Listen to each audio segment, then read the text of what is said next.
আসসালামু আলাইকুম দর্শক, এই মুহূর্তে আমরা দাঁড়িয়ে রয়েছি রাজবাড়ী সদর উপজেলার খানখানাপুর প্রধান রেল গেটে। আপনারা দেখতে পাচ্ছেন দক্ষিণ পাশ থেকে ছেড়ে আসছে বাংলাদেশের সবচাইতে গতির দানব যাকে বলা হয়ে থাকে সুন্দরবন আন্তনগর এক্সপ্রেস এইমাত্র ঢাকার কমলাপুর রেলওয়ে স্টেশন থেকে খুলনার উদ্দেশ্যে যাত্রা শুরু করেছে। আর দেখতে পাচ্ছেন আমরা যেখানে দাঁড়িয়ে আছি এখানকার এই রেল ক্রসিংটি কতটা অসুরক্ষিত বা কতটা অনিরাপদ দেখতে পাচ্ছেন। আমার বাম প্রান্তে কিন্তু একটি অটো ইজি বাইক এখনই কিন্তু সেটি রেল পারের চেষ্টা করছিল। এখানকার স্থানীয় সাধারণ জনগণ তারা কিন্তু তাকে থামিয়ে দিয়েছে।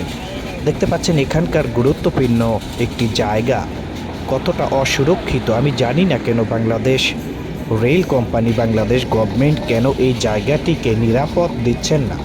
কারণ প্রতিটা সাধারণ নাগরিকের ট্যাক্স ভ্যাটেই কিন্তু চলছে এই রাষ্ট্র, অথচ এই নাগরিকদের সুরক্ষিত রাখার কোনো প্রচেষ্টাই করছেন না। আসলে আমি জানি না কি কারণ। এখানে কিন্তু গেট আছে কিন্তু ম্যান নেই।